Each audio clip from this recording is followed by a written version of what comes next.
नमस्कार दोस्तों, स्वागत है आप सभी का स्पिरिचुअल थॉट में। कैसे हैं आप सभी लोग। आज मैं आपके साथ शेयर करने वाली हूँ हरियाली अमावस्या की कथा। बहुत समय पहले एक बहुत प्रतापी राजा था। उनको एक बेटा और एक बहू थी। एक दिन उनकी बहू ने मिठाई चोरी कर खा ली और नाम एक चूहे पर लगा दिया। यह बात जानकर चूहे को बहुत क्रोध आया और उसने निर्णय लिया कि वो इसका सच राजा के सामने ज़रूर लेकर आएगा। फिर एक दिन राजा के यहाँ कुछ अतिथि पधारे और वो अतिथि कक्ष में सो गए।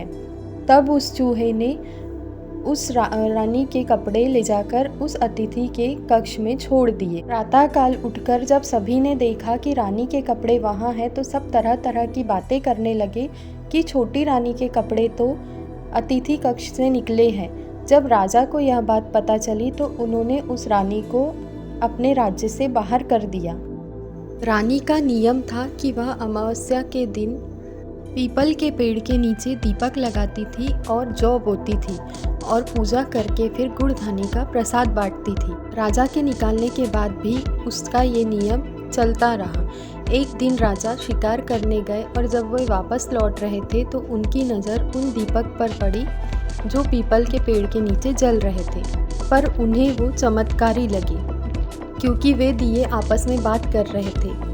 तब राजा वापस गए और राजमहल में सभी को उन्होंने अपने मंत्रियों को बताया और अपने सैनिकों को आदेश दिया कि जब वे सैनिक वहाँ गए तो उन्होंने उन दियों को बात करते सुना।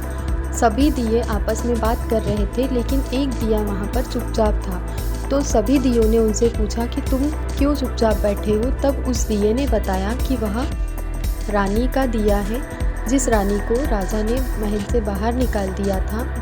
तब वह दिया बोला कि मैं उस रानी का दिया हूँ जिसे राजा ने बाहर निकाल दिया था। उसने एक बार कुछ मिठाई चोरी करके खा ली थी और नाम चूहे का लगा दिया था। इस बात से क्रोधित होकर चूहे ने जब राजा के घर अतिथि आए तो अतिथि गृह में उस रानी के कपड़े छोड़ दिए और बेकसूर रानी को सजा मिल गई।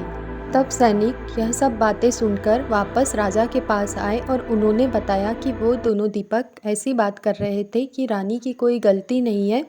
रानी ने एक दिन मिठाई चोरी करके खा ली थी और नाम चूहे का लगा दिया था। जिस बात से क्रोधित होकर चूहों ने उस रानी के कपड़े अतिथि के घर में छोड़ दिए थे, अतिथि के कमरे में छोड़ दिए थे।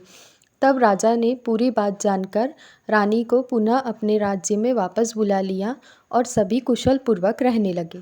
यह सब रानी के प्रत्येक अमावस्या पर पीपल के पेड़ के नीचे दीपक लगाने की वजह से था। इस प्रकार हरियाली अमावस्या की कथा संपन्न हुई। धन्यवाद।